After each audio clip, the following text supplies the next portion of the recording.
जसं न्यूयॉर्कमध्ये जो मेयर झाला आहे ममदानी. तो मायग्रंट आहे. उद्या जर मुंबईमध्ये युपीचा एखादा नगरसेवक आणि जर तो महापौरच्या शर्यतीमध्ये असेल, बहुतेक लोकांना पटणार नाही. पडणार नाहीये. ते जरी आपल्याला छान वाटणार नाही मराठी माणसाला, पण ते नाकारता येणार नाही. या स्थलांतरितांसमोरचे प्रश्न नेमके काय आहे? खरंच या पद्धतीचा कल्चरल सांस्कृतिक धोका या स्थलांतरितांमुळे निर्माण होतो का?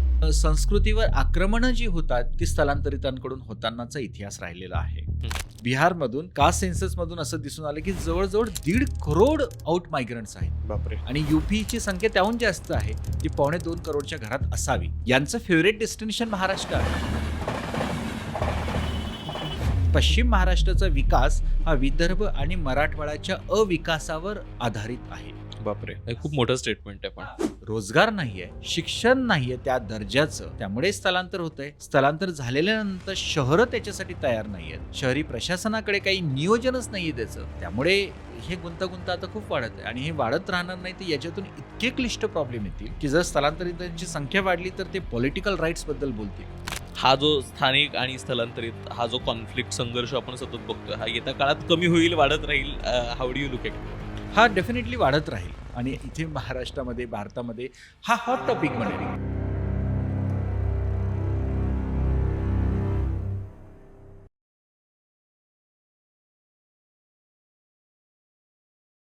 हॅलो, नमस्कार. मी ओंकार जाधव आणि भिजत घोंगडाच्या नवीन एपिसोडमध्ये तुमच्या सगळ्यांचं मनापासून स्वागत करतो. आता नुकतीच दिवाळी होऊन गेली आणि आपण हे इंस्टाग्रामवर खूप व्हिडिओज पाहिले, पोस्ट पाहिले, लोकांनी वेगवेगळ्या स्टोरीज शेअर केल्या की कसं आमचं शहर आता रिकामं झालं आहे, रस्ते मोकळे आहेत, चांगली हवा झाली आहे. आणि आपण काही बोर्ड्सही पाहिले लोकांनी हातात पकडलेले, ज्यात लिहिलं होतं जिथे गेलात तिथेच राहा, परत येऊ नका. तर हाच खरं तर आजच्या चर्चेचा मुद्दा आहे. आपण कायम वेगवेगळ्या कारणांसाठी माणसं स्थलांतर करत असतात. मग ते गावातनं शहराकडे असो, शहरातनं दुसऱ्या शहरात असो, एका राज्यातनं दुसऱ्या राज्यात असो किंवा एका देशातून दुसऱ्या देशात असो. वेगवेगळ्या रोजगाराच्या संधी, शिक्षण ही त्यातली मुख्य कारणं असू शकतात. पण ज्या पद्धतीनं आता गेल्या काही दिवसांमध्ये गेल्या काही काळात लोक स्थलांतर करतायत, तर त्यातनं काही कॉन्फ्लिक्ट्स तयार होत आहेत का? नेमकं या स्थलांतरित होणाऱ्या लोकांबद्दल कुणी बोलतंय का? त्याचा अभ्यास करताय का? आणि नेमका हा क्रायसिस कसा दिसतो आहे? या सगळ्याबद्दल चर्चा करायला आज आपल्यासोबत खास पाहुणे आहेत. आपल्यासोबत आहेत डॉक्टर कुलदीप सिंग राजपूत, जे स्थलांतर अभ्यासक आहेत आणि संशोधक सुद्धा आहेत. तर खूप स्वागत आहे सर तुमचं. थँक्यू. तर खरं तर पहिलाच प्रश्न हा आहे की नेमकं आपण स्थलांतर कशाला म्हणायचं? म्हणजे आपण कुठल्याही महाराष्ट्रातल्या, समजा महाराष्ट्राचं उदाहरण घेऊयात, की कुठल्याही वेगवेगळ्या काय विदर्भातनं पुण्यात, मुंबईत नोकरीला येणाऱ्या त्यांना आपण स्थलांतरित म्हणायचं, की वेगळ्या राज्यातनं आलेल्यांना स्थलांतरित म्हणायचं? नेमकं स्थलांतराची व्याख्या काय सांगते आणि नेमकं कोणाला आपण स्थलांतरित म्हणतो? स्थलांतराची व्याख्या तशी खूप व्यापक आहे आणि खूप अशी कॉम्प्लेक्स पण आहे, गुंतागुंतीची आहे. पण सेन्ससचा जर आधार घेतला, जनगणनेचा आधार, आणि मग ते स्थलांतरित कुणाला म्हणतात, तर जे जन्मावरनं तुमचं स्थानिकत्व जोडलं जातं की तुम्ही कुठले आहात प्रॉपर, ते तुमचा जन्म दाखला याच्यावरनं ठरतं, बर्थ आयडेंटिटीज. आणि दुसरं आहे की गणना ज्यावेळेस शेवटची झाली होती त्यावेळेस तुम्ही कुठे होता. म्हणजे मागच्या जनगणनेला जर मी बुलढाण्यात असेल तर मी पुण्यासाठी आज स्थलांतरित आहे. हे 2 मुख्यतः निकष आहेत आपल्याकडे. ओके. आणि मग स्थलांतरिताचे असे अनेक प्रकार आहेत. मग त्याच्यामध्ये जिल्हा अंतर्गत होणारं स्थलांतर, ग्रामीण शहरी स्थलांतर, आंतरराज्यीय स्थलांतर, राज्यांतर्गतलं स्थलांतर, आंतरराष्ट्रीय स्थलांतर.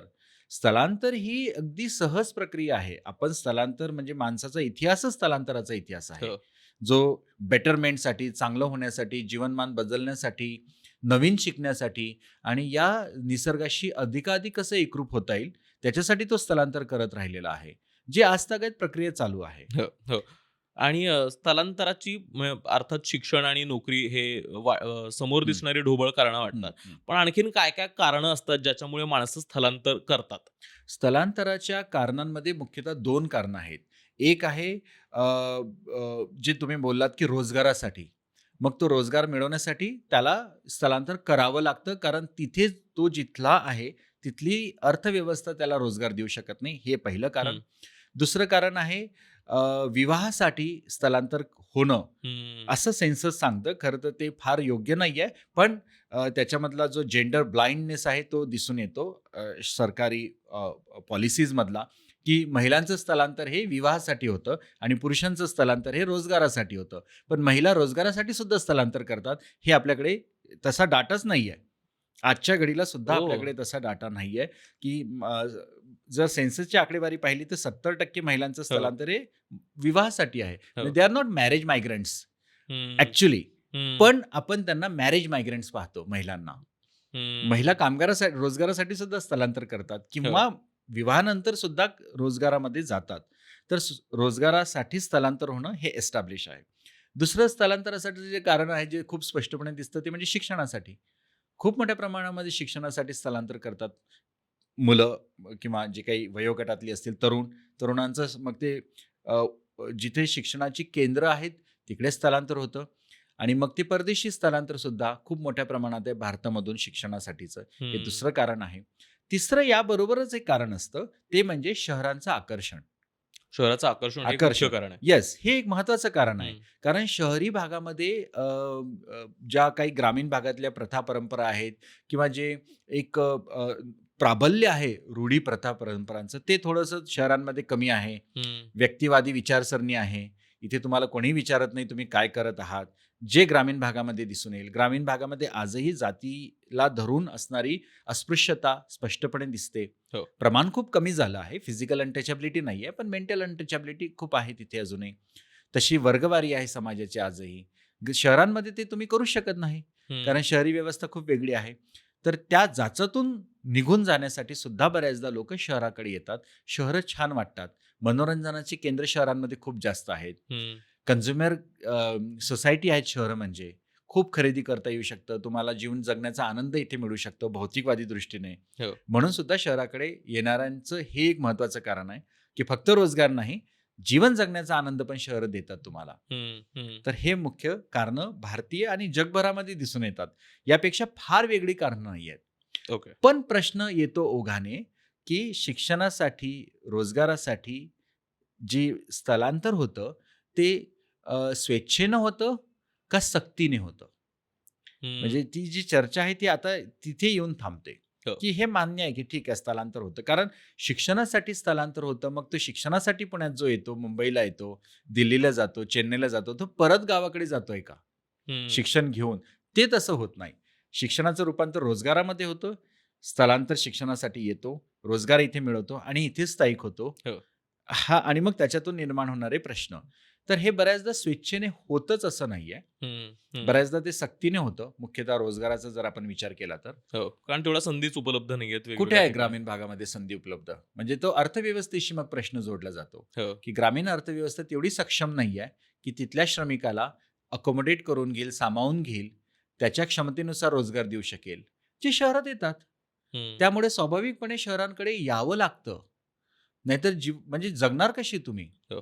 तर आत्ता सुरू झालाय म्हणजे हा काळ आहे हंगामी स्थलांतराचा. हो. Seasonal migration. मग ती नंदुरबार असेल, अ, अ, अ, पालघर, बुलढाणा या भागामध्ये, बीड या भागामध्ये आता 5-5 महिन्यासाठी पूर्ण कुटुंबचे कुटुंब निघून जातात. ऊसतोड कामगार म्हणून, वीजभट्टी कामगार म्हणून किंवा गुजरातकडे पालघरमधून. हो. तर हे जातात का? आणि तिथे गेल्यानंतर तुम्ही बघा फार काही सुविधा आहेत किंवा खूप आनंदाने ते जात आहेत. खूप नियोजनबद्ध त्यांचं स्थलांतर आहे, असं नाही. तर ते खूप अनियोजित आणि अत्यंत तणावपूर्ण आणि तिथे जाऊन मग बघू काय होतं, अशा पद्धतीनं ते होतं. आणि मूळतः ते अ, उचल घेतात, हम्म, पैसे काही घेतात हम्म, हम्म. आणि मग त्याच्यासाठी ते पैसे कसे फेडायचे तर आम्ही तुमच्या शेतांमध्ये काम करू आणि त्याच्यातून ते पैसे फेडतात. बऱ्याचदा त्याच्यातून कर्जबाजारी पण होतात. मग जास्त काम करतात किंवा मग वेगळ्या प्रकारचं शोषण तिथे होतं. अशी व्यवस्था महाराष्ट्रात एस्टॅब्लिश झाली आहे, या इतक्या वर्षांमध्ये. हम्म, आणि हम्म. त्याच्यावर ज्या ताकदीने काम व्हायला पाहिजे, हे जे सक्ती काम लोकांना गावाच्या बाहेर जावं लागत आहे. का आपली ग्रामीण व्यवस्था इतकी सक्षम नाही झाली आहे? हो. जिथे भारताचं वैशिष्ट्य खेडीच होती. हम्म, ती पूर्णपणे या 91 नंतर मुख्यतः एल-पी-जीचं जे धोरण स्वीकारलं आपण, खाजगीकरणाच्या हो. रेट्यामध्ये, जागतिकीकरणाच्या रेट्यामध्ये शहरं झाली विकासाची केंद्र, ग्रोथ इंजिन्स आणि त्याच्यामागे फरफट होत आहे गावांची हम्म. आणि ग्रामस्थांची.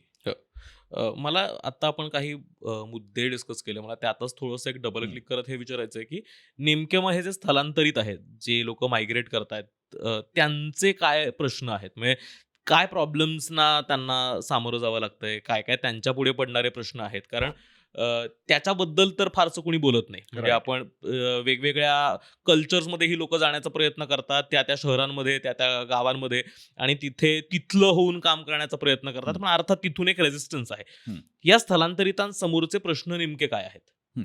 आता हे पण आपण या प्रश्नाचं उत्तर देताना मी हे पण क्लिअर करेल, की सगळ्या स्थलांतरितांचे समान प्रश्न नाही आहेत. स्थलांतरितच ही खूप व्यापक संकल्पना आहेत. बरोबर. याच्यामध्ये जे सक्षम स्थलांतरित आहेत, हं. त्यांना ती अडचण नाही येणार आहे. त्यांचे प्रश्नच हं. नाही आहेत. बरोबर. जसं मी आधी उदाहरण दिलं, की अनेक अधिकारी असतील, बॉलिवूड स्टार्स असतील किंवा उद्योगपती असतील, हे स्थलांतरित असू शकतात. पण सरकारी नोकर असतील, हे स्थलांतरित असतात बऱ्याचदा, त्यांची हो. ट्रान्सफर होते. पण त्यांचे असे प्रश्न म्हणून नाहीच आहेत हं. फारसे. कारण ते या व्यवस्थेमध्ये म्हणजे हे लक्षात घेतलं पाहिजे आपल्याला, की शहरी व्यवस्था ना सगळ्यांना समान पद्धतीने वागवत नाही. वागवत नाही. वागवत नाही. शहरामध्ये ना स्क्रीनिंग असते. एक चाळणी असते आणि या चाळणीमध्ये जे सक्षम स्थलांतरित आहे त्यांना शहरं उच्च मध्यमवर्गीय असतील, मध्यमवर्गीय स्थलांतरित असतील, त्यांना शहरं सामावून घेते. कारण ते टॅक्स पेअर पण आहेत. हं. हे शहरी राजकारण आणि शहरी अर्थकारण याच्याशी हा जोडलेला मुद्दा आहे. तर मग या व्यवस्थेमध्ये कोण छळला जातो? जो टॅक्सपेअर नाहीये, जो निम्न कुशल आहे, जो अकुशल आहे, जो रोजंदारीवर काम करणार आहे. कारण हं. तो पण येतोय ना हो. शहरामध्ये. तो शहरांना नको आहे. कारण ते त्यांच्यामुळे झोपडपट्ट्या वाढत आहेत. त्यांच्यामुळे इथली भाषा किंवा इथली संस्कृती खराब होत आहे, हं. असं स्थानिकांना वाटत राहतं. हं. त्यामुळे आपण प्रश्न कोणते आहेत, तर ते जे उच्च मध्यमवर्गीय स्थलांतरित असतील, त्यांचे प्रश्न असे फारसे नाही आहेत. हं. त्यांचे प्रश्न असतील, पण ते स्थलांतराशी संबंधित नाहीत मग. हं.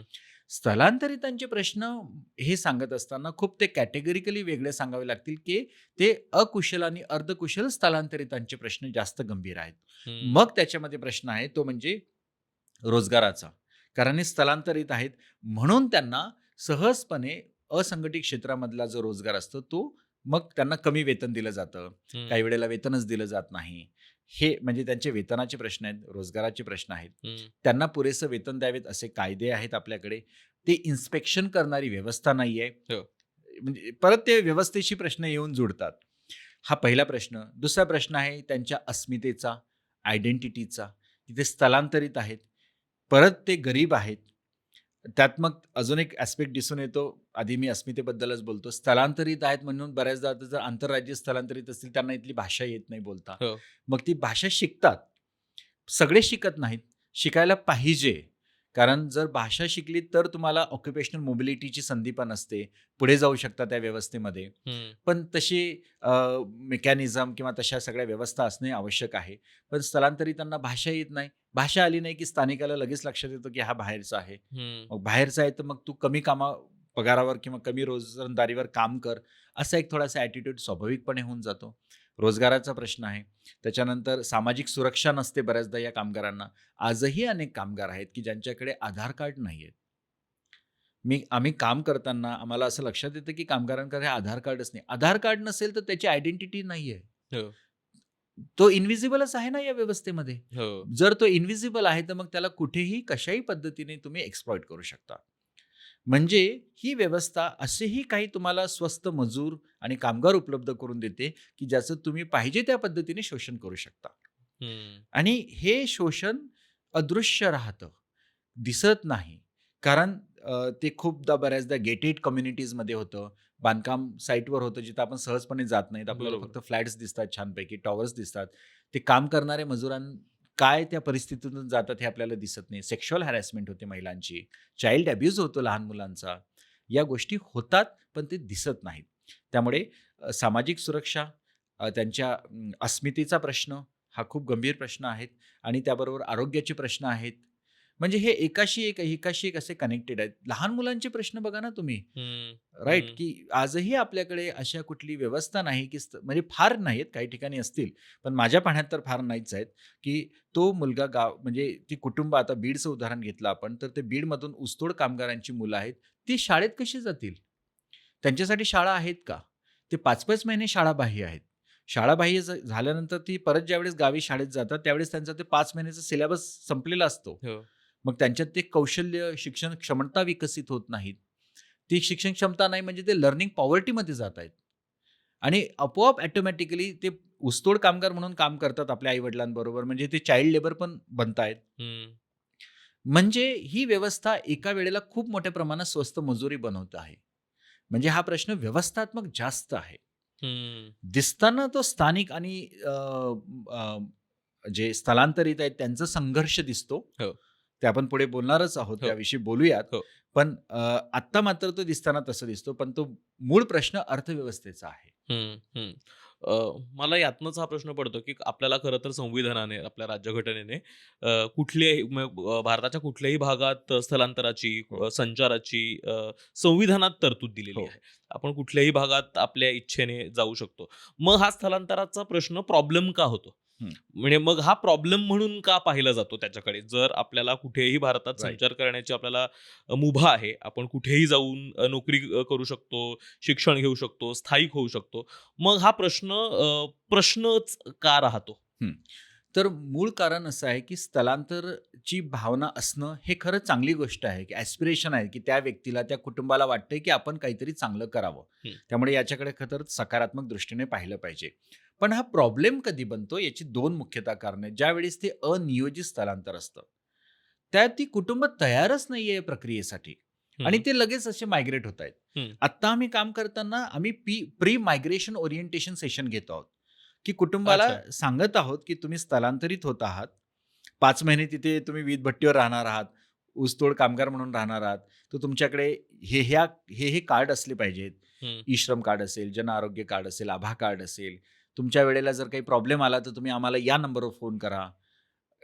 मग आम्ही तुम्हाला तिथे जर तुम्हाला पैसे दिले नाही वेळेवर किंवा काहीही अडचण आली, तर आम्हाला कळवा. हं, म्हणजे त्यांची जी व्यवस्था आहे ती डिस्ट्रेसपासून डिग्निफाईड व्यवस्था करणे, हं. हे खूप महत्त्वाचं याच्यामध्ये मुद्दा आहे. प्रॉब्लेम होण्याचं दुसरं याच्यातला महत्त्वाचा पैलू असा आहे, की अ, एक आर्टिकल 19 आहे ते, ज्याच्यामध्ये आपल्याला संचार करण्याची मुभा दिलेली आहे. हो, आता ज्यावेळेस शहरीकरण का होतं, हे आपण आधी समजून घेऊ. 2 पॉइंट आहेत त्याच्यामध्ये. हो. शहरीकरण होण्याची 2 मुद्दे असतात. एक म्हणजे नैसर्गिक लोकसंख्येमध्ये होणारी वाढ, राइट? आणि दुसरं आहे स्थलांतर.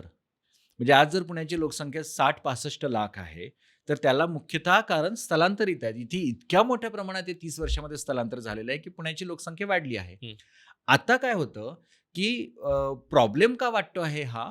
तर स्थानिकांना तो प्रॉब्लेम वाटतो आहे, की हे बाहेरचे येतात इथे आणि ते इथल्या व्यवस्थांवर हक्क दाखवण्याचा प्रयत्न करतात किंवा आमच्या इथल्या स्थानिक ज्या व्यवस्था आहेत, जी संसाधनं आहेत, आमची इथली नदी असेल, आमचे इथले रस्ते असतील, याच्यावर यांच्यामुळे ताण वाढतो आहे. हं. जे खरोखरपणा आहे, जे चुकीचं काहीच नाहीये. म्हणजे जर आपण बिहारचं उदाहरण घेतलं, तर बिहारमधून 2011 नुसार आता हे 2025 आहे. हो. 2011 नुसार बिहारमधून 74 लाख आउट मायग्रंट्स आहेत. 74,00,000. लाख कामगार आणि लोकं बाहेर जात आहेत वेगवेगळ्या राज्यांमध्ये. हं. यूपीमधून हाच आकडा 2011 नुसार 1.25 करोड आहे. 1.25 कोटी. बापरे! आणि मग यांचं फेव्हरेट डेस्टिनेशन महाराष्ट्र आहे. हं. फक्त महाराष्ट्र नाही, राजस्थान, दिल्ली, तिथल्या तिथं मग अगदी झारखंड पण असेल. पण महाराष्ट्र सुद्धा एक वन ऑफ देम हं. असं आहे. हो. आता इतक्या मोठ्या प्रमाणावर ज्यावेळेस हे बाहेरची लोकं इथे येतात, त्यावेळेस म्हणजे महाराष्ट्र, पुण्यामध्ये बाहेरचे पण येत आहेत राज्यांमधून. बिहार, छत्तीसगड, झारखंड, कर्नाटक, ओडिशा आणि जिल्ह्यांमधून पण येत आहेत. मराठवाडा आणि विदर्भातल्या जिल्ह्यांमधून. हं. अशा वेळी पुण्यामधल्या असणाऱ्या संसाधनांवर ताण येणं जे अगदी स्वाभाविक आहे. हो. इथल्या स्थानिकांना दिसताना असं दिसतं, की यांच्यामुळे आमच्या संसाधनावर ताण येतोय, आमच्या संधी जात आहेत. हो. आम्हाला मिळणारा रोजगार हा यांच्यामुळे जातो आहे. असं दिसणं, वरकरणी वाटणं स्वाभाविक आहे. हं. याचं कारण असं आहे, की स्थानिकांना मायग्रंट का होतायत लोकं, ह्याबद्दल माहिती फारशी नसते किंवा संवेदना असतात, पण माहितीच नाही म्हणून संवेदनाही नाहीत. हं. त्यामुळे हा स्थानिकांनाही याच्यात दोष देण्याचं कारण नाहीये. हा कारण आहे या प्रशासनाचा. शहरी प्रशासन हे या व्यवस्थेला अ, अ, खूप चांगल्या सक्षमपणे हँडल करू शकत नाहीये. त्याच्यामुळे हे प्रश्न जास्त स्पष्टपणे दिसतात. त्यामुळे आपण मायग्रंट किंवा मायग्रेशन क्रायसिस हं. हे दिसतं आपल्याला. हो. याचं कारण प्रशासनाशी आहे, शहरी प्रशासनाशी आहे, की शहराने त्यांचा राईट टू वर्क किंवा राईट टू सिटी हा प्रोटेक्ट केलेला नाहीये. आता आपण याची उदाहरणं थोडीशी पटकन पाहूयात, हो, की हो. आजही बघा आपल्याकडे आजही भारतामध्ये एकही शहर, बहुधा केरळमध्ये काही शहरं आणि तिथले प्रशासन सोडले, तर माझ्या पाहण्यात असं नाहीये, की आपल्याकडे अर्बन गव्हर्नन्स फॉर मायग्रेशन किंवा मायग्रेशन रिस्पॉन्सिव्ह अर्बन गव्हर्नन्स आहे. हं. जर पुण्यामध्ये इतकं स्थलांतर होत आहे, तर पुणे महानगरपालिकेला तयार राहायला नको का याच्यासाठी? पुणे कमिशनर जे असतील, जे कोणी असतील, म्हणजे हो. मी कमिशनर किंवा त्या मी व्यवस्थेवर बोट ठेवत आहे, की हं. शहरी प्रशासन का तयार नाहीत? आजही आपल्याकडे किती स्थलांतर होतंय महाराष्ट्रामध्ये याचा आकडा नाहीये. जर आकडा नसेल, तर कशा सुविधा पुरवणार? हं. म्हणजे तो त्यांच्या अर्बन पॉलिसीवर त्याचा इम्पॅक्ट होतो. मग आपल्याकडे त्याची गणना नसावी का? की किती शहरामध्ये पुण्यामध्ये येत आहेत, ती कुठून हं. येत आहेत, ती काय येत आहेत? मग त्याची चर्चा विधानसभेमध्ये व्हायला पाहिजे, की असं दिसेल की मग ते प्रादेशिक असमतोलाशी तो मुद्दा जोडला गेलेला आहे. त्यामुळे राईट टू सिटीचा जो मुद्दा आहे, जो खूप महत्त्वाचा मुद्दा आहे, तो चर्चा करताना अर्बन गव्हर्नन्स आणि या अर्बन गव्हर्नन्समध्ये असणारी असंवेदनशीलता याच्याशी जोडावं लागेल, की आपण मायग्रेशन रिस्पॉन्सिव्ह आपल्याकडे अर्बन पॉलिसीज नाहीयेत.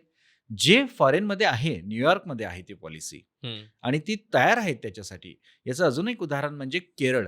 केरळमध्ये कोविड खूप मोठ्या प्रमाणात त्याची सुरुवातच झाली होती. हो. पण केरळ सरकारकडे त्यांचा मायग्रंटचा डाटा आहे हं. आणि तो आता नाही तर ते 1900 आय थिंक 93-96 पासून ते डाटा त्यांच्याकडे नेहमी ठेवला आहे त्यांनी, की हं. किती आपल्याकडे स्थलांतरित आहेत, आपल्याकडून बाहेर किती लोकं जात आहेत. महाराष्ट्र सरकारकडे आजही तशी आकडेवारी नाही. इतर राज्यांमध्ये तशी आकडेवारी नाहीये, की आपल्या महाराष्ट्रामध्ये किती आंतरराज्यीय स्थलांतरित आहे. महाराष्ट्रामधून किती बाहेर जात आहेत, परदेशात किती जात आहेत. परदेशांची असेल फार तर फार, पण बाकीच्या कामगारांचा आपल्याकडे डाटा नाही. जर आपल्याकडे आकडेवारी नाही, तर आपण धोरणं कशी राबवणार? त्यामुळे तो प्रश्न म्हणून दिसतो आहे आपल्याकडे. इट्स हं. Not a problem actually. पण तो सोडवलाच नाहीये. ते भिजत घोंगडं ठेवलेलं आहे. हो. त्याच्यामुळे तो प्रश्न तो आता जास्त क्लिष्ट होतोय. हो. आता लक्षात येतंय, की रस्त्यावर ट्रॅफिक आहे. रांगाच्या रांगा लागत आहेत आणि मग दिसतंय, की हे बरेचसे तर बाहेरचेच आहेत. हो. त्यामुळे स्थानिकांचा जो कन्सर्न आहे तो योग्य आहे. पण उत्तर मायग्रंट्स हे नाहीयेत. त्याची 2 उत्तरं आहेत. ते ग्रामीण जी पंचायत राज व्यवस्था आहे, स्थानिक स्वराज्य संस्था आहेत, ग्रामीण अर्थकारण संपलं आहे. रोजगार नाहीये, शिक्षण नाहीये त्या दर्जाचं. हं. त्यामुळे स्थलांतर होतंय. स्थलांतर झालेल्यानंतर शहरं त्याच्यासाठी तयार नाहीयेत. शहरी प्रशासनाकडे काही नियोजनच नाहीये त्याचं. हं. त्यामुळे हे गुंतागुंत आता खूप वाढत आहे आणि हे वाढत राहणार नाही तर याच्यातून इतके क्लिष्ट प्रॉब्लेम येतील, हो. की जर स्थलांतरितांची संख्या वाढली तर ते पॉलिटिकल राईट्सबद्दल बोलतील.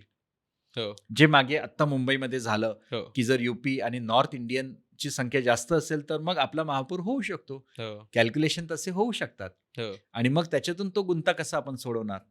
म्हणून लवकरात लवकर या विषयाकडे पाहणं प्रशासनाने, सरकारने आवश्यक आहे, हं. हं. असं मला वाटतं. मला यातनंच एक प्रश्न पडतो, की हा जो कॉन्फ्लिक्ट आहे म्हणजे लोकल्स व्हर्सेस मायग्रेटेड वाला, हं. म्हणजे स्थायिक आहेत आणि जे स्थलांतरित होऊन आलेले आहेत. एक तर चांगले स्थलांतरित कसे असतात? म्हणजे कारण हं. आपल्याला मुंबईच्या बाबतीत हा प्रश्न परत-परत पडतो. म्हणजे मुंबई जो परत-परत मराठी आणि हं, अमराठी वाद हं, जो होत हं. असतो आणि मग आपण बघतो, की कसं काही सोसायट्यांमध्ये मराठी लोकं आहेत म्हणून तिथे त्यांना घरं मिळत नाहीत पासून मग हे उलटंही एक उनो हो, रिव्हर्स पण बघायला हो. मिळतं, की तुम्ही मराठी आहात तर तुम्हाला या सोसायट्यांमध्ये घरं मिळणार नाहीत. हां, पासून अच्छा तू मराठी बोलत नाहीस का म्हणून त्याला कुणीतरी रस्त्यावरती थोबडवला. म्हणजे हे हां. सगळंच आपण हो. बघतो. तर ज्यावेळेस आपल्याला माहिती आहे, की आपली शहरं संधींमुळे संधी असेल, शिक्षण असेल या वेगवेगळ्या कारणांमुळे वेगवेगळ्या भागातल्या मायग्रेट्सना मायग्रेट करणाऱ्या लोकांना, स्थलांतरितांना अट्रॅक्ट करतात. तर चांगले स्थलांतरित कसे असतात? म्हणजे आपण ते Instagramवरती मध्यंतरी एक रील्स यायला लागल्या होत्या, की कसे मग मराठी बोलणारा बिहारी आहे का? मग चालेल ना मला. हं. हां, तर ते चांगला स्थलांतरित असा काही असतो का? आणि असतो तर कसा असतो? इंटरेस्टिंग. चांगला स्थलांतरित हे पण खूप सापेक्ष आणि रिलेटिव्ह कॉन्सेप्ट आहे. कुणाला आपण चांगलं म्हणणार, कुणाला आपण वाईट अर्थात. म्हणणार. पण आम्ही काम करताना आम्हाला खूप प्रकर्षाने जाणवतं आणि आम्ही सांगतो सुद्धा जे आणि आम्ही कारण आंतरराज्यीय स्थलांतरितांबरोबर पण काम करतो. छत्तीसगडमधले आहेत, यूपी, बिहारमधले आहेत, की तुम्ही मराठी शिका. मराठी भाषा तुम्हाला कळली पाहिजे, इथली संस्कृती तुम्हाला कळली पाहिजे आणि हे स्थलांतरितांची जबाबदारी पण असते. हो. कारण काय होत आहे याच्यामधून, जर मराठी तुम्हाला आली तर तुमची बार्गेनिंग कॅपॅसिटी वाढते. हं, तुम्हाला तो काय कम्युनिकेशन करत आहे समोरचा तो तुम्हाला व्यवस्थित कळतं. त्यामुळे हे जे सांस्कृतिक भांडवल आहे त्या त्या प्रदेशातलं, ते स्थलांतरितांनी शिकणं हे त्यांच्यासाठी जास्त उपयुक्त ठरतं हं. आणि स्थानिकांसाठी सुद्धा ते एक जमेची बाब होऊन जाते. आणि संस्कृती ही तर शिकण्यासारखी गोष्ट आहे. त्यामुळे स्थलांतरितांनी हे मात्र आवर्जून करायला पाहिजे. हे खरंच खूप आवश्यक आहे. पण याबरोबर असंही होता कामा नये, की ज्या ठिकाणी स्थलांतरित तुम्ही झालेला आहात किंवा जिथली जी संस्कृती आहे, ती तुमच्यावर खूप प्रभावी झाली आहे किंवा तुमची संस्कृती संपली. सांस्कृतिक सपाटीकरण पण याच्यातून होऊ नये. पण as a part of your work, तुमच्या कामाचा भाग म्हणून आपण जसं काही नवीन सॉफ्टवेअर शिकून घेतो, काही नवीन टेक्नॉलॉजी शिकून घेतो, आपण जसं अकोमोडेट होतो, तर अनुकूलन ज्याला आपण म्हणतो हो, अडॅप्टेबिलिटी, हो. ते होणं खूप गरजेचं आहे. तर स्थलांतरितांमध्ये ते थोडंसं कमी दिसतं आणि त्यांच्यात ती रिजिडिटी असते. याचं मुख्य परत मला असं कारण वाटतं, की तशा त्या व्यवस्था नाही आहेत. पण आम्ही काम करताना आणि आम्हीच नाही तर अनेक लोकं काम करत आहेत संस्था, ते मग मराठी भाषेचं थोडं शिक्षण देणं, हं, थोडं मराठी भाषा बोलायला शिकवणं किंवा प्रवृत्त करणं, हे याच्यावर काम करतात. हं. हा याच्यातला मुद्दा आहे. त्यामुळे चांगले मायग्रंट्स ते राहतील, की जे ज्या ठिकाणी तुम्ही जाताय तिथल्या संस्कृतीशी एकरूप होण्याचा प्रयत्न करतात आणि तो करावा असं मला वाटतं. पण हे हं, होत असताना संस्कृतीकरण होऊन जाऊ नये, हं. की तुमची संस्कृतीची अस्मिताच तुम्ही आता लुप्त पावली आहे. जे थोडं दिसतंय ग्रामीण भागामध्ये, की आता स्थलांतरितांची संस्कृती न राहता शहरामध्ये येऊन शहरी संस्कृतीशी एकरूप होऊन जातात. जे काही अंशी ठीक पण आहे. हो. त्याच्यात तसं गैर काही नाही. पण आपली सांस्कृतिक अस्मिता पण जपली पाहिजे. आणि स्थानिकांच्या संस्कृतीवरही आक्रमण होणार नाही, असं मायग्रंट्सला लक्षात घ्यावं लागतं. इतक्या पातळ्यांवर काम करावं लागतं. हो. त्यामुळे ते तितकं सोपं नाहीये. हो, हो. मला हे एक समजून घ्यायचं आहे, की कुठल्याही शहरांचा असा काही एक आयडियल रेशो असतो का? म्हणजे जर आपण त्या शहरांचा अभ्यास केला, की इतके स्थलांतरित किंवा इतकं मायग्रेटेड पॉप्युलेशन त्या भागांमध्ये इज अ हेल्दी पॉप्युलेशन. म्हणजे किंवा याच्यापेक्षा जास्त जर तिकडे जोर आला, तर कदाचित त्याच्या व्यवस्थेवर फार ताण पडेल. माझा विचारण्याचा हं. हेतू हा आहे, की आता दिवाळीमध्ये मी अर्थात पुण्यातच होतो आणि मी 2 दिवस ऑब्झर्व्ह केले. त्यातला पहिला दिवस होता एकतर आपल्याकडे नरक चतुर्दशीला काही घडत नाही. आपल्या लक्ष्मीपूजनाच्या दिवशी आपल्याकडे हं. फटाके वाजवतात, मोठी दिवाळी साजरी करतात. आणि नॉर्थकडे बघायला गेलं तर नॉर्थकडे आदल्या दिवशी म्हणजे नरक चतुर्दशीला त्यांची दिवाळी असते. मी जनरल ऑब्झर्वेशन म्हणून त्या दिवशी एक प्रयोग केला. ते म्हणजे मी त्या दोन्ही दिवसांचे AQIs पाहिले. हं. Air quality index. हं. नरक चतुर्दशीला पुण्यात जिथे पुण्याबद्दल बोलतोय, जिथे खरं तर मोठा सण नाहीये. त्या दिवशी जास्त फटाके फोडले गेले आणि एअर क्वालिटी इंडेक्स म्हणजे एअर क्वालिटी खूप जास्त खराब होती हं. Compared to Lakshmipujan. हं. हा एक कदाचित एक बेसिक इंडिकेटर असू शकतो, की किती जास्त प्रमाण वेगवेगळ्या राज्यांमधनं येणाऱ्या लोकांचं इकडे आहे आणि त्यांच्या सेलिब्रेशनचं पण आहे. हं. म्हणजे अर्थात त्याचं दोनचं कोरिलेशन आहे. तर कुठल्याही शहरामध्ये ज्या वेळेस लोकं अट्रॅक्ट होतात, तर त्याचं असं काही एक हेल्दी प्रमाण असू शकतं का? की इतके मायग्रेटेड हं. हं. लोकं त्या शहराच्या हं. वातावरणासाठी हं. किंवा त्या व्यवस्थेसाठी ते सामावून घेण्यासाठी पोषक आहे, हं. मदतीचं आहे. कारण मग जर असंच होत राहिलं, तर मग आपण वेगळ्या-वेगळ्या पद्धतीनं जशी लोकं बघतोय म्हणजे मग आडवं शहर हो. अद्रकासारखं कुठेही वाढतं हं. आहे आणि मग आपण हो. झोपडपट्ट्या बघतो वेगवेगळ्या हो. ठिकाणी. मग त्यांचे परत पाण्याचे प्रश्न निर्माण होतात. हं. मग कचऱ्याचे प्रश्न निर्माण होतात. तर याचा असा काही हेल्दी बॅलन्स असू हं. शकतो का? ॲब्सोल्युटली असू शकतो आणि तो असावा. अजून आपल्याकडे नाहीये, तसा दृष्टिकोनही फारसा नाहीये. परंतु डेफिनेटली की हे कुठेतरी मॅपिंग झालं पाहिजे, की शहरांच्या क्षमता किती आहेत? हं, पुण्याची क्षमता किती आहे? इथे किती धरणं आहेत, ज्याच्यातून पाणी पुरवठा होतो? तो किती लोकसंख्येसाठी पुरेसा आहे? हे कॅल्क्युलेशन होणं गरजेचं आहे. मला वाटतं हे टाउन प्लॅनिंगकडे असं कॅल्क्युलेशन असावंही. हं, परंतु परत तिथे येते, की मग हे कॅल्क्युलेशनला घेऊन तुम्हाला हे बघावं लागेल, की मग स्थलांतरित किती येतायत? मग ते कोणकोणत्या प्रदेशातून येत आहेत, ते किती काळासाठी येत आहेत, ते सीझनल आहेत का लाँग टर्म मायग्रंट्स आहेत, हं, इतकं ते कॅल्क्युलेशन करावं लागेल. एक डेडिकेटेड डिपार्टमेंट, खरं तर लेबर डिपार्टमेंटचं हे काम आहे. परंतु एक डेडिकेटेड डिपार्टमेंट किंवा एखादं सेल ठेवून हे कॅल्क्युलेशन ज्यावेळेस होईल, त्यावेळेस डिमांड, सप्लाय आणि एक्झिस्टिंग इन्फ्रास्ट्रक्चर, संसाधने काय आहेत, याचं कुठेतरी ताळमेळ बसेल. हं. आत्ता काय झालंय, इम्बॅलन्स होत चाललेल्या आहेत गोष्टी. हो. अस्थिरता आहे आणि हे जे इम्बॅलन्स आहे त्याच्यामुळे मुख्यतः काय होतंय, की मग कोणीच खुश नाही आहे व्यवस्थेत. ना स्थलांतरित खुश आहेत, ना सुखी आहेत, ना स्थानिक खुश आहेत, ना त्यांना बरं वाटतंय स्थलांतरितांना बघून. हम्म, याच्यामुळे काय झालंय, की सगळेच लूज लूज सिच्युएशन इथे झालेली आहे. हम्म, म्हणून अशी गणना होणे, त्याचे कॅल्क्युलेशन्स होणे हम्म, आणि मग लक्षात घेणं, की हा जर लोंढा आहे स्थलांतरितांचा, त्याला मग काही सॅटेलाइट सिटी किंवा शहराच्या बाहेर काही उद्योगाचे केंद्र उभारले जाऊ शकतात का? म्हणजे पुण्याच्या ऐवजी मग ते थोडे चाकणकडे किंवा नाशिककडे किंवा साताऱ्यासारखे किंवा छोटे-छोटे जे सोलापूर, सातारा सारखे स्मार्ट सिटी म्हणून डेव्हलप होत आहेत. तिथे काही इंडस्ट्रियल झोन डेव्हलप करता येतील का? इंडस्ट्रियल कॉरिडॉर काही डेव्हलप करता येईल का? डिसेंट्रलायझेशन काही करता येईल का? हे हम्म, त्याच्यातून यायला पाहिजेत उत्तरं. हम्म, पण याच्यावर बोलण्यासाठीची जी राजकीय इच्छाशक्ती पाहिजे किंवा जी प्रशासकीय इच्छाशक्ती पाहिजे, या दोघांचाही मोठ्या प्रमाणात अभाव असल्यामुळे हो, ते तशा चर्चा होत नाहीत आणि पॉलिटिकल आणि ॲडमिनिस्ट्रेटिव्ह, हो, ब्युरोक्रॅटिक या 2 व्यवस्थातून जर हे मुद्दे आले नाहीत, तर मग सर्वसामान्य आपण फक्त ते बघतो आणि आपल्याला ती झळ सोसावी लागते. हम्म, त्यामुळे हम्म. याला उत्तरं आहेत, हे होऊ शकतं, व्हायला पाहिजेत आणि अशी आंतरराष्ट्रीय उदाहरणं आहेत, की आपण काही उदाहरणं घेऊ न्यूयॉर्कचं शकतो का? उदाहरण आहे. हम्म, न्यूयॉर्कमध्ये असे डिपार्टमेंट्स आहेत, की जिथे न्यूयॉर्क हे मायग्रेशनसाठीच हो, पॉप्युलर आहे. हॉटस्पॉट समजलं जातं मायग्रंट्सचं स्पॉट तो. आणि अशी अनेक उदाहरणं आहेत जगभरामध्ये, की जिथे न्यूयॉर्कचं उदाहरण मी देईल, की तिथे प्रॉपर एन्युमरेशन होतं, की किती मायग्रंट्स आहेत, कुठून आलेले आहेत, त्यात इल्लीगल मायग्रंट्स आहेत का? बघा ना, आपल्याकडे सुद्धा तो प्रॉब्लेम आहे इल्लीगल हम्म, इमिग्रंट्सचा. हो, मग बांगलादेशी असतील किंवा श्रीलंकामधली असतील किंवा अनेक छोटे-मोठे आजूबाजूच्या भागातली जे इल्लीगल बेकायदेशीर आपण त्याला म्हणून स्थलांतर येत आहेत. हो, त्यांची आकडेवारी आपल्याकडे थोडीफार आहे, अजूनही पुरेशी नाहीये. हो, मला असं वाटतं, की जसं आपण कास्ट सेन्सस घेतो, जनगणना घेतो, तसंच मायग्रंट्सचं डेडिकेटेड सेन्सस होणं गरजेचं आहे. हम्म, त्याच्यातूनच आपल्याला कळेल. मग जगभरामधली न्यूयॉर्कसारखी उदाहरणं आहेत, बर्लिनचं उदाहरण आहे किंवा कॅनडामध्ये अशी अनेक उदाहरणं आहेत, की जिथे त्यांच्याकडे अर्बन गव्हर्नन्स जे आहे, ते मायग्रेशन रिस्पॉन्सिव्ह गव्हर्नन्स आहेत. संवेदनशील आहेत ते. ते मग सुविधासुद्धा पुरवतात, हो, की मग ते शिक्षणाच्या सुविधा असतील, रोजगाराच्या सुविधा असतील, आरोग्यविषयक सुविधा असतील. त्यांच्याकडे तशी व्यवस्था आहे कारण त्यांच्याकडे एक्झॅक्ट आकडा आहे. हम्म, आपल्याकडे आकडाच नाही. आपल्याकडे स्थलांतरित हा विषयच मुळात कोरोनानंतर चर्चेला आला आहे. हो, कारण कोरोनामध्ये लक्षात आलं, की शहरं बंद केलीत आपण टाळेबंदीमध्ये.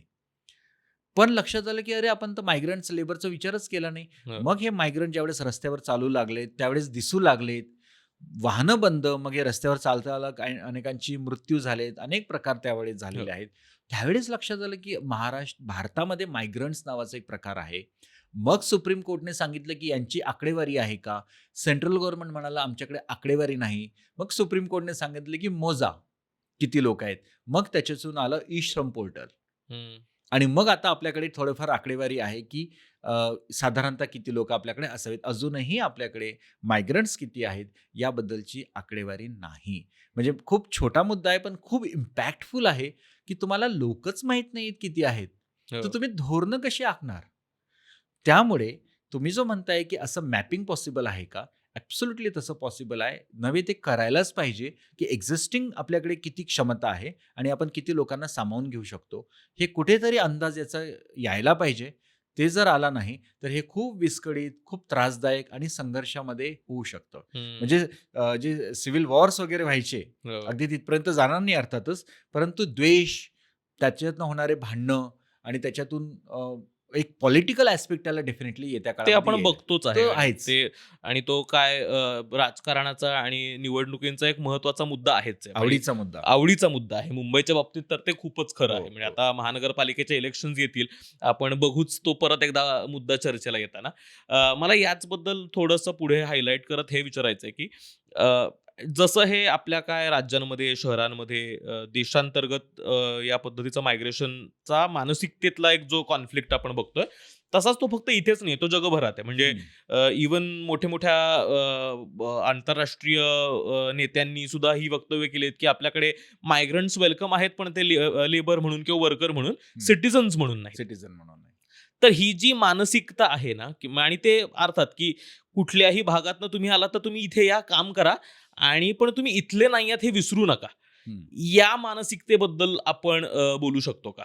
हो, डेफिनेटली ही मानसिकता ना परत मला वाटत नाही की फार अशी हेल्दी आणि अ, भारताच्या सोशल फॅब्रिकच्या दृष्टीने आहे. कारण कसं आहे की जे हे प्रश्न उपस्थित करतायत ते सुद्धा मायग्रंट असण्याची दाट शक्यता आहे. ते आज स्थानिक झाले त्या व्यवस्थेमध्ये. हं. परंतु त्यांनी सुद्धा हे अवलोकन करायला पाहिजे की आपलं काहीतरी एक वंशावळ किंवा वंशज आपले कुठूनतरी स्थलांतरित असतील. त्यामुळे स्थलांतरित हा प्रश्नच नाहीये किंवा स्थलांतरितांमुळे व्यवस्था खराब होतच नाहीत. हे खूप आपल्याला स्पष्टपणे बोलावं लागेल. आणि अ, कसं तुम्ही थांबवणार? जर संविधानात्मक अधिकार आहे, हा पहिला मुद्दा, तर ते मायग्रेशन होईल. दुसरा मुद्दा, की अनेक म्हणजे सर्व अर्थव्यवस्था, जर शहराचं उदाहरण घेतलं तर शहरी असंघटित क्षेत्राची जी अर्थव्यवस्था आहे, त्याच्यातला मुख्य कामगार हा स्थलांतरितच आहे. हं. 95% त्याच्यावर ही शहरी अर्थव्यवस्था काम करत आहे. हो. जर मग हे नसतील, तर कसं तुमची व्यवस्था चालेल? याची उत्तरं आपल्याकडे आहेत का? स्थानिक जो मजूर असतो, तो सुद्धा या व्यवस्थेमध्ये अकोमोडेट होतो का? बरं, आपण आता एल-पी-जी नंतर हे स्वीकारलं आहे, की ज्याच्याकडे कौशल्य आहे त्याला रोजगार मिळेल. हो. त्यामुळे सन ऑफ द सॉइल किंवा भूमिपुत्रांसाठी काहीतरी राखून ठेवा, हे जरी छान वाटत असलं, महत्त्वाचं वाटत असलं, हं. तरी हे इलॉजिकल आज किंवा इररिलेव्हंट ठरत आहे. भूमिपुत्रांचा हक्क महत्त्वाचा आहे. पण तुम्ही या बदललेल्या जागतिक अर्थव्यवस्था जी आपण स्वीकारली आहे, जिथे गिग इकॉनॉमी आहे, आपण निओलिबरल अर्थव्यवस्थेमध्ये आहोत. अशा वेळेला हे तुम्ही कसं प्रोटेक्ट करणार भूमिपुत्रांचा अधिकार? म्हणजे आपल्याकडे तो विषय महत्त्वाचा, संवेदनशील वाटत असला तरी तो आता इररिलेव्हंट म्हणूयात किंवा आता तितकासा उपयुक्त ठरत नाहीये जागतिक व्यवस्थेमध्ये. तुम्ही तसं प्रोटेक्टच करू शकत नाही. जर बिहारच्या कामगारांकडे बांधकाम क्षेत्रासाठी असणारे कौशल्य असेल, राजस्थानमधले टाइल्समध्ये काम करणाऱ्या कामगारांकडे ते कौशल्य असेल हं. किंवा छत्तीसगडमधल्या मजुराकडे ते असेल वेगळं स्किल सेट, तर तेच त्या रोजगारातली संधी घेऊ शकतील. मग स्थानिकांना तसे डेव्हलप करावे लागतील ते स्किल. मग स्थानिकांना सुद्धा रोजगार मिळेल. त्यामुळे हा वाद खूप रंगेल इथून पुढे. अजून जास्तीत जास्त रंगवता येऊ शकेल पॉलिटिकल पार्टीजला सुद्धा. परंतु त्याला उत्तर देता येणार नाही. कारण संविधानात तशी तरतूद नाहीये आणि हं. जर तशी तरतूद करायची म्हटली तरी तुम्ही करू शकत नाहीत. हो. कसं तुम्ही करू शकणार, की भूमिपुत्र तुम्ही कसे डिफाईन करणार? आणि मग तसं कुठे तुम्ही रोजगारामध्ये त्यांच्यासाठी जागा राखीव ठेवणार? आता याच्या पुढचा मुद्दा खरा हा आहे, की तेवढा रोजगार उपलब्ध आहे का? हो. की जिथे तुम्ही भूमिपुत्रांना त्यांच्या जागा राखीव ठेवणार.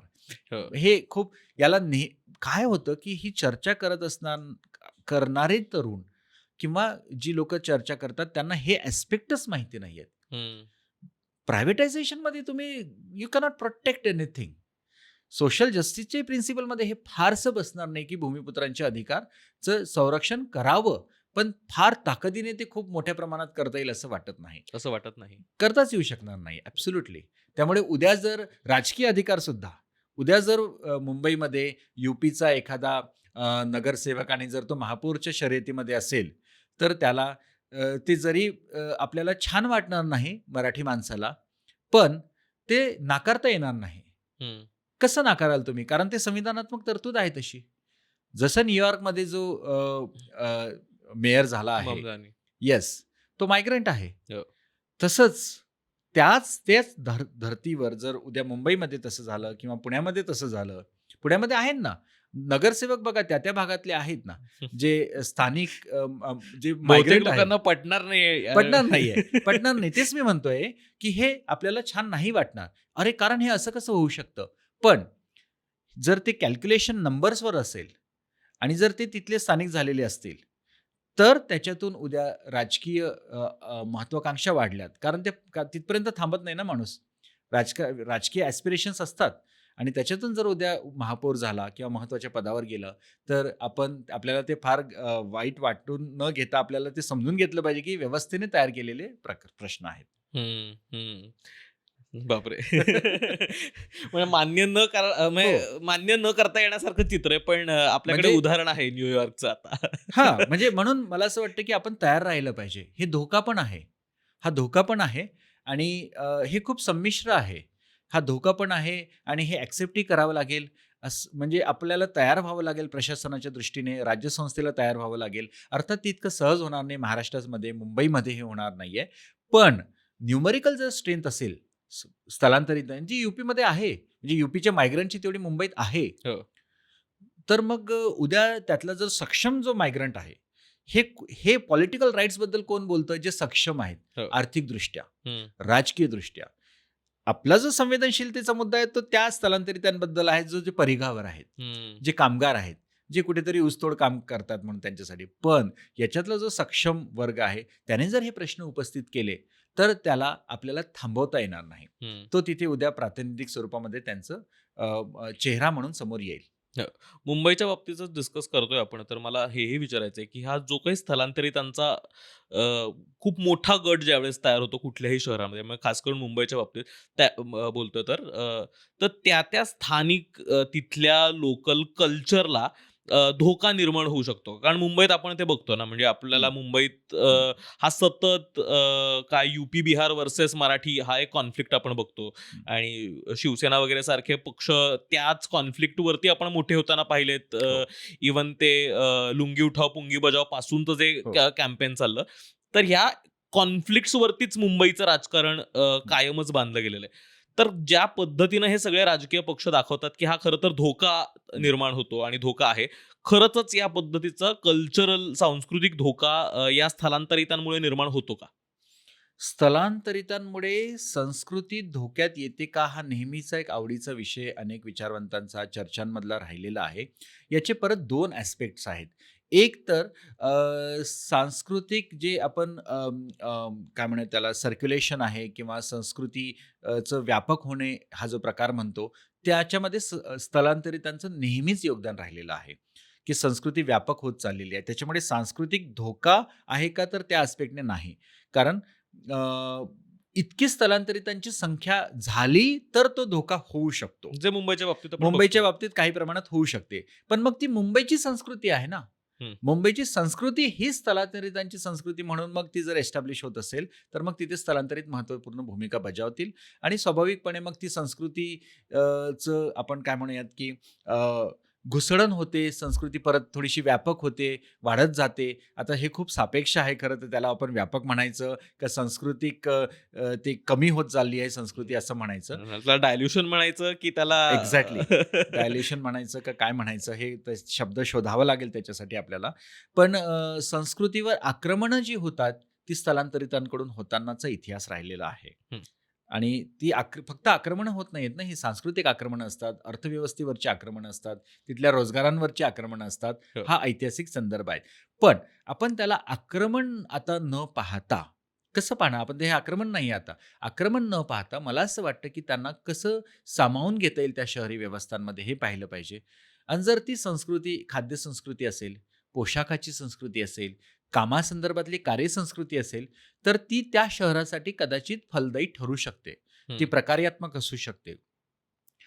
स्थलांतरितांमुळे जर काही एखादी चुकीची किंवा जी शहरासाठी धोकादायक आहे एखादी गोष्ट, तर त्याच्यासाठी स्थानिक विरोध करतात. त्यासाठी जे प्रादेशिक पक्ष आहेत ती भूमिका घेतात. ते सुद्धा आवश्यक आहे. त्यामुळे याला असं परफेक्ट ड्युॲलिटीमध्ये उत्तर नाहीये, की येस और नो. हं. हे हं. खूप त्या संदर्भानुसार ठरेल, की ती संस्कृती तशी फलदायी आहे का खरंच संस्कृती संपत आहे. त्यामुळे शहरांमध्ये संस्कृती ची घुसडण फार होती आहे का नाही तो बघावं लागेल.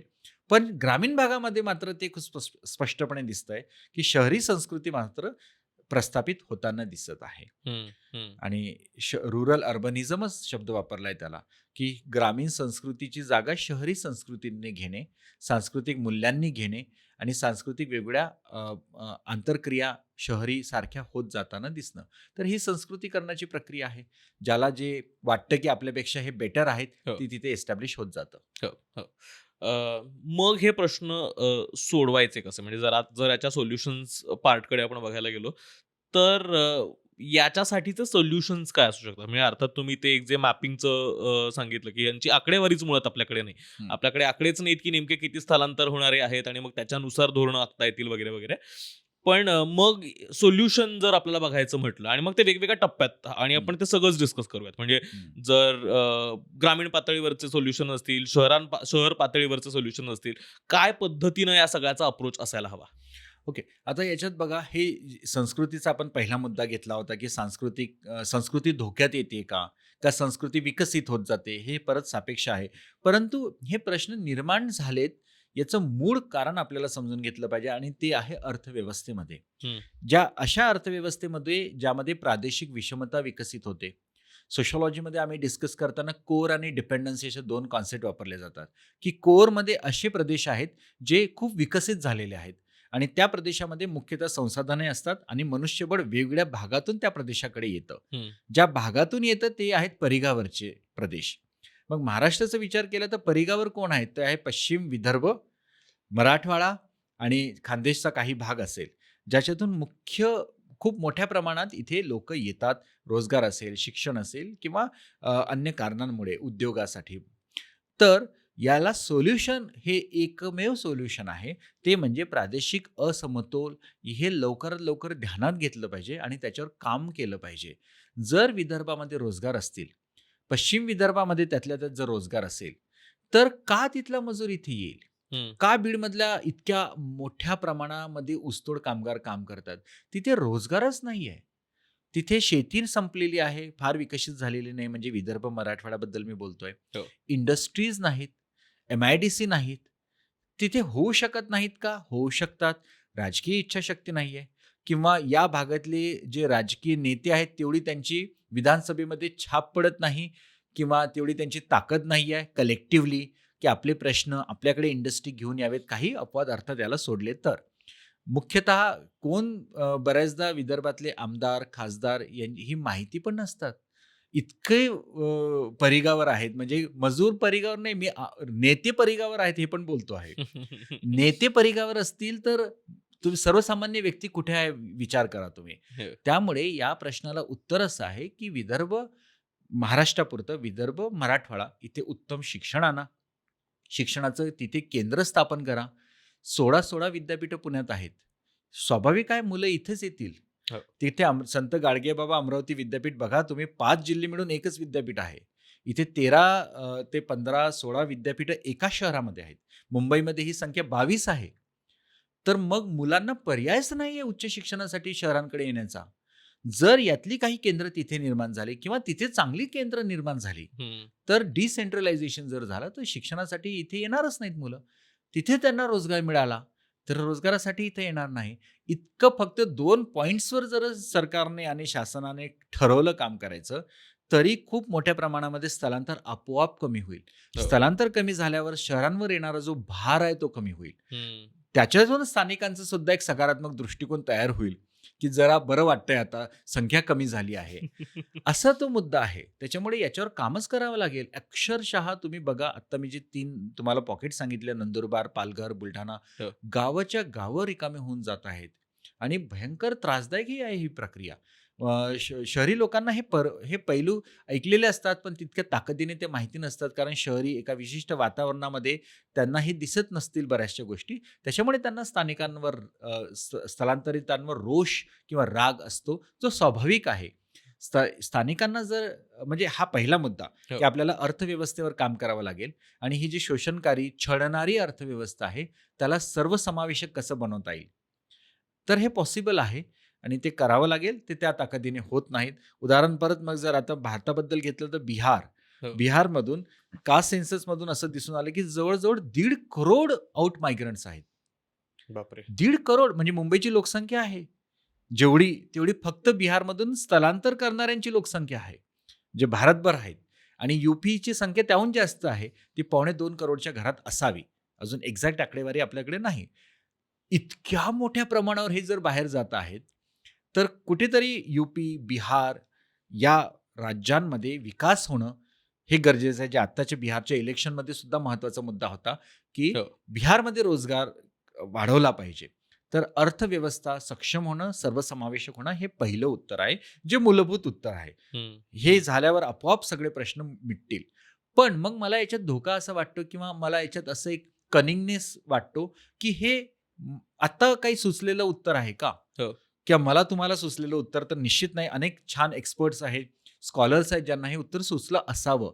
पण मग ही व्यवस्था अशी मुद्दामून विकसित केली नाही आणि या राज्यांना किंवा आता महाराष्ट्राबद्दल या प्रदेशांना मुद्दामून मागास ठेवलेला आहे का? जेणेकरून शहरांमधल्या पश्चिम महाराष्ट्रातल्या शहरांना स्वस्त रोजगार म्हणजे स्वस्त मजूर मिळावे.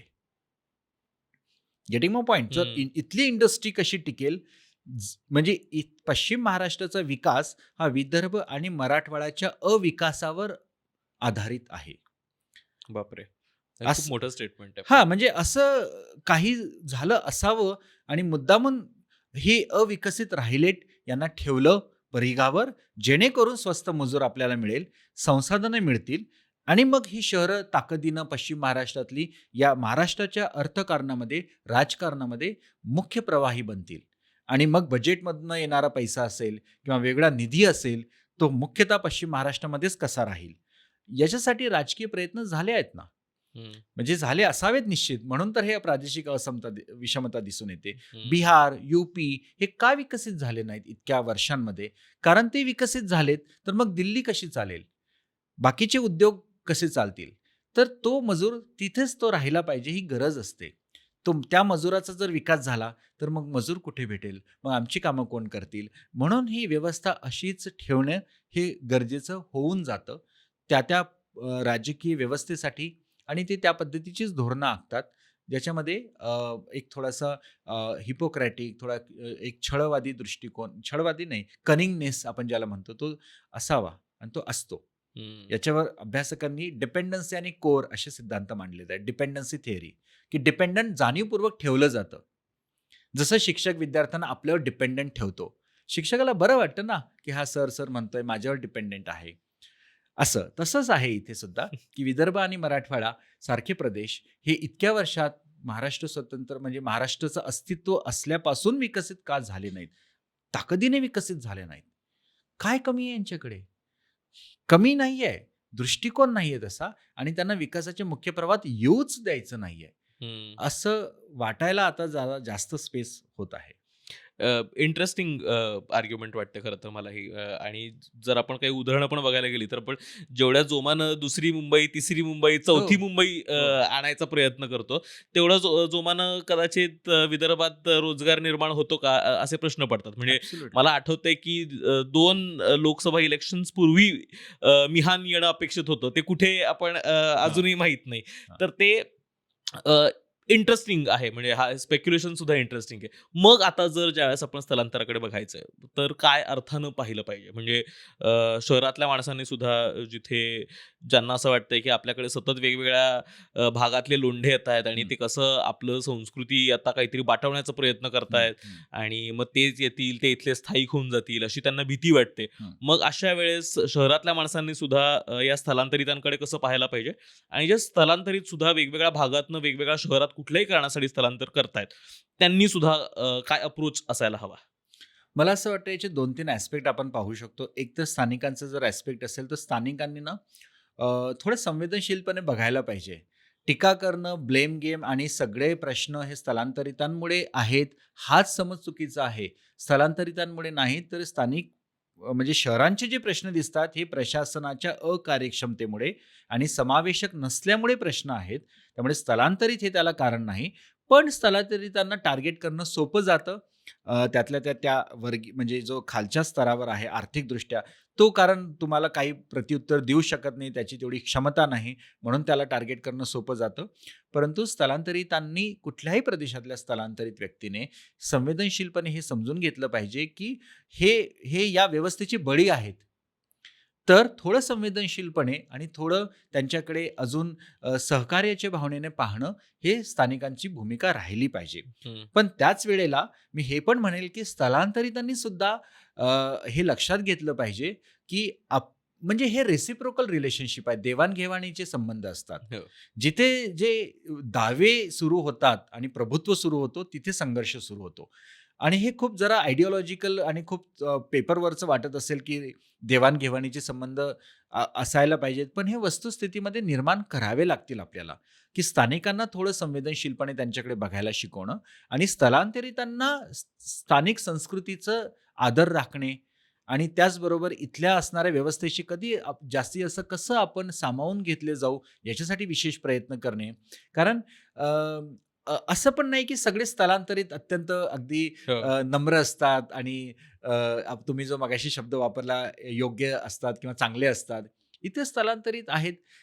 ते ते त्याचबरोबर त्यांच्या काही ज्या चुकीच्या गोष्टी असतात ते सुद्धा स्थलांतर होतं ना. त्याचे स्थलांतर होतं. व्यक्तीचं स्थलांतर होत नाहीये. त्यांच्या असणाऱ्या चुकीच्या पद्धतींचं, त्यांच्या असणाऱ्या चुकीच्या अनेक गोष्टींचं इथे स्थलांतर होतं. त्याचा प्रभाव स्थानिकांवर पडतो. त्याच्यातून प्रश्न निर्माण होतात.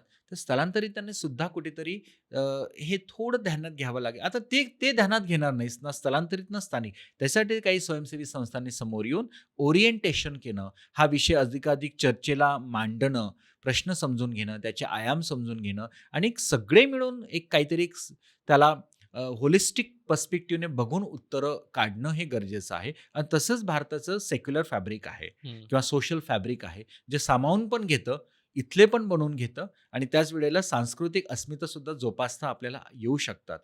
तर अशा पद्धतीने याच्याकडे पाहणं गरजेचं आहे. हा पहिला मुद्दा स्थानिकांच्या दृष्टिकोनातून हो. आणि स्थलांतरिताच्या दृष्टिकोनातून. दुसरा मुद्दा जसं मी मगाशी सांगितलं, की प्रशासनानं जागं होणं खूपच गरजेचं आहे. खूप झालेत आता म्हणजे झोपा इतक्या काढल्यात आणि त्याच्यातून इतके प्रश्न आता क्लिष्ट होत आहेत. आता जागं होणं खूप गरजेचं आहे. आपल्या गावातून जे स्थलांतरित होतात अजूनही ग्रामसेवक, ग्रामपंचायत पातळीवर त्याचा डाटा मेंटेन करत नाहीत, की किती काही आहेत बीडमध्ये सारख्या ठिकाणी आहेत, परंतु सर्रास हे सगळीकडे होणं गरजेचं आहे. हं. ते जे स्थलांतरित होत आहेत, ते वीज भट्ट्यांवर काम करतायत, ऊसतोड मजूर काम करतायत. तिथे जातात का प्रशासकीय अधिकारी? की काय होत आहे यांच्याबरोबर? नाही जात. तिथल्या मुलांच्या शिक्षणाचं काय होत आहे? तिथल्या महिलांच्या आरोग्याचे प्रश्न आहेत. तिथला जो कंत्राटदार आहे, तो पुरेसे वेतन देतोय का नाही? तो कसा देतोय? तो कॅशमध्ये देतोय का अकाउंटवर देतो आहे? का सही घेतोय वेगळी आणि काहीतरी वेगळंच देतो आहे? प्रशासनानं त्यातल्या त्यात कामगार विभागाने आणि मग आरोग्य आणि संबंधित सगळ्या विभागाने ताकदीनं काम करण्याची खूप गरज आहे. हा प्रशासकीय अ, निष्क्रियतेमुळे निर्माण झालेला प्रश्न आहे.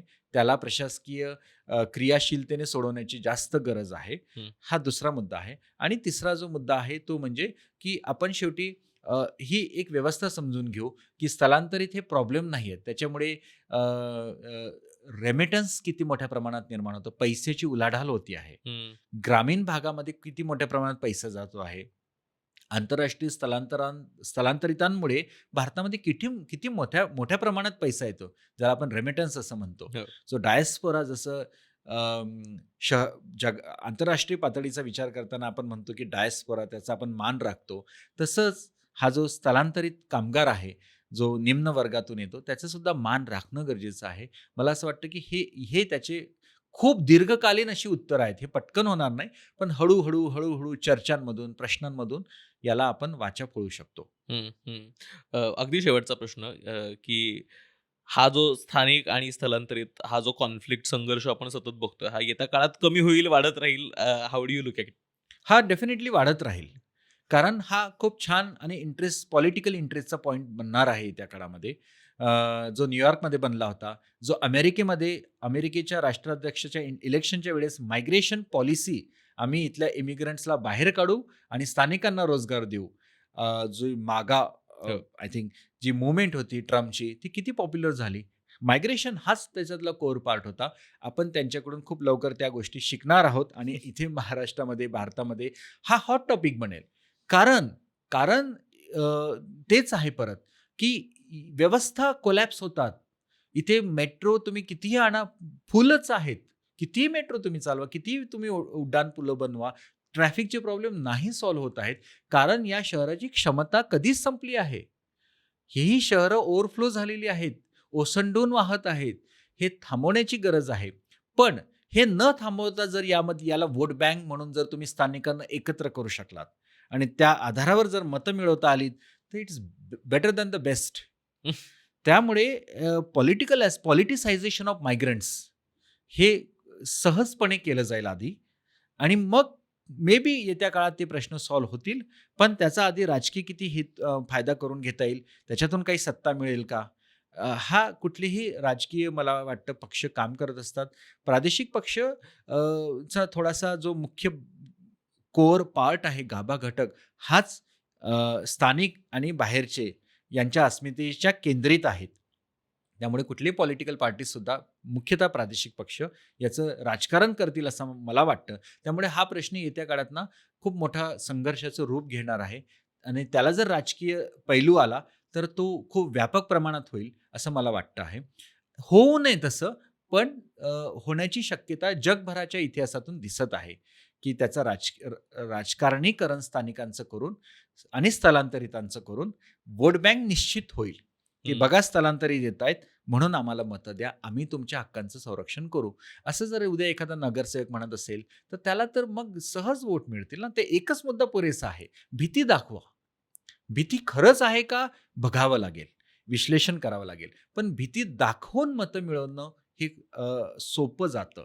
कारण लोकं इतके क्रिटिकली विचार करत नाहीत. अ, कोण बघायला लागलेत आकडे किती आहेत, काय आहे, काय खरी परिस्थिती आहे का? पॉलिटिकल बार्गेनिंग स्थलांतरितांची खरीच तेवढी आहे का? हे तेवढं बघितलं जाणार नाही. याला रिएक्शन म्हणून स्थलांतरितांचं सुद्धा संघटन होणार आहे येत्या काळामध्ये. जे मुंबईला होण्याची शक्यता वाटत आहे, की नॉर्थ इंडियन्स हे सगळे जर एकत्र मुंबईमधले आले, तर ती संख्याच खूप मोठी आहे. हो. ती जवळ-जवळ 50-60 लाखांच्या घरात, मी कमीच सांगत आहे आकडा, हा हो, जास्त आहे, हो. तिथपर्यंत जाईल. मग याच्यावरनं पॉलिटिसायझेशन याच्यात काय होणार माहिती आहे का? यांचे राजकीय हेतू सफल होतील ठीक आहे. पण याच्यातून मॉब लिंचिंग होणं किंवा एखाद्या श्रमिकाला मारहाण केली जाणं, याचा सगळ्यात दुष्परिणाम त्या शेवटच्या घटकावर होणार आहे, जो स्थलांतरित आहे. त्याला कोणीतरी स्थानिक आपली जे फ्रस्ट्रेशन आहे, ते काढण्यासाठी त्याला टार्गेट करेल. शेवटी तसं ते होत असतं किंवा स्थलांतरितांकडून एखादा गरीब स्थानिक हा टार्गेट होऊ शकतो. जसं तुम्ही मगाशी बोलला होता, की मराठी माणूसच या महाराष्ट्रामध्ये टार्गेट होऊ शकतो का? असं कधीतरी कोणाला वाटलं असेल, पण आज तो होताना दिसत आहे. तसं स्थानिकसुद्धा स्थलांतरितांकडून टार्गेट येत्या काळामध्ये होईल. म्हणजे जिथं संख्यात्मक शक्ती वाढली, तिथं तो गब्बर बनतो. हं. हे माणसाचं नैसर्गिक गुण आहे. हो. तर असे दोन्ही बाजू याच्यातील दिसतील. आपण आशा करूयात, की असं होणार नाही. चर्चांमधून हे प्रश्न सुटतील. येस. हे थोडंसं दोन्ही बाजू आपल्याला तपासून बघता आल्या आणि याचं उत्तर खरं तर त्याच राज्यकर्त्यांच्याच हातात आहे. कारण इतर लोकं तर त्या बाबतीत काही फारसं करू शकतील असं मला वाटत नाही. पण खूप खूप आभार तुमचे. येस. खूप महत्त्वाचा विषय आपण चर्चेला आणला आणि जसा हा विषय तुम्ही म्हटल्याप्रमाणे आणखीन पुढच्या भविष्याच्या काळात वाढत जाणार आहे. तर पुन्हा एकदा या विषयावरती चर्चा करायला नंतर नक्की डेफिनेटली. आवडेल. येस. धन्यवाद. Thank you. तुम्हाला आजचा एपिसोड कसा वाटला नक्की कळवा. तुमच्या ज्या काही प्रतिक्रिया असतील त्या खाली कमेंट्समध्ये राहायला विसरू नका.